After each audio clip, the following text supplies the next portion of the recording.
പിന്നെ ഈ എന്തെങ്കിലും ഒരു വർത്തമാനകാല സാഹചര്യത്തിലെ ഒരു കറന്റ് ഇഷ്യൂവിനോട് ഒരു ചോദ്യം ചോദിച്ചാൽ എന്നോടാണ് ചോദിക്കുന്നത്. ചോദിച്ചാൽ ഞാൻ എന്താ പറയാ, ഞാൻ വന്ന് ഈ ഒളിവിലും മറവിലും ഒളിവിൽ കാലത്ത് പിന്നെ കമ്മ്യൂണിസ്റ്റ് പാർട്ടിയുടെ നേതാക്കൾ ജാരസന്തതികൾ ഉണ്ടാക്കിയ കഥ പറഞ്ഞാൽ എന്തായിരിക്കും നിങ്ങളെ കഥ?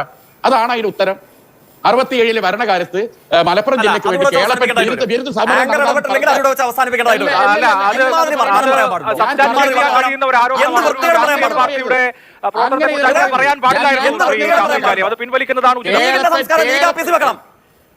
ഇല്ലില്ല, ലീഗിന്റെ സംസ്കാരം ലീഗ് ഓഫീസിൽ വെക്കണം. അതുമായിട്ട് മാധ്യമങ്ങൾ വരണ്ട കേട്ടല്ലോ.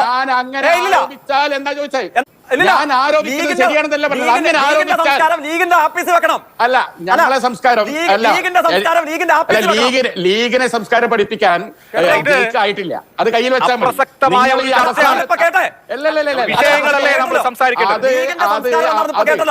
ഞാൻ പറഞ്ഞത് ഒരു കറണ്ട് ഇഷ്യൂവിനെ കുറിച്ച് ചോദ്യം ചോദിച്ചാൽ ഭൂതകാലത്തിനടുത്ത് ഓരോ കഥ പറയുകയാണെങ്കിൽ ഞാൻ ഇങ്ങനെ പറഞ്ഞാൽ എന്തായിരിക്കും നിങ്ങളുടെ മനോഭാവന ചോദിച്ചത്? അല്ലാതെ ഞാൻ അതിനെ ഓൺ ചെയ്തിട്ടില്ല, ഞാൻ അങ്ങനെ ഉണ്ടെന്ന് പറഞ്ഞില്ല. ഞാൻ ഇങ്ങനെ ഒരു ഇല്ലാത്ത കഥ ഒന്നല്ലല്ലോ. കമ്മ്യൂണിസ്റ്റ് പാർട്ടിയുടെ നേതാക്കൾക്കെന്നുള്ള പൊതുപ്രതലത്തിലുള്ള ഒരു വിമർശനം ഞാൻ പറഞ്ഞത്. എനിക്കതിനോട് യോജിപ്പുണ്ടോ എന്നുള്ള വിഷയമല്ല. അങ്ങനെ പൊതുപ്രതലത്തിലുള്ള വിമർശനം എന്ന് കരുതി നമുക്ക് പലതും പറയാൻ കഴിയില്ല. അങ്ങനെ അത്തരത്തിലൊരു കാടടച്ചുള്ള ആരോപണം ഉന്നയിക്കുന്നത് ശരിയല്ല. Communist party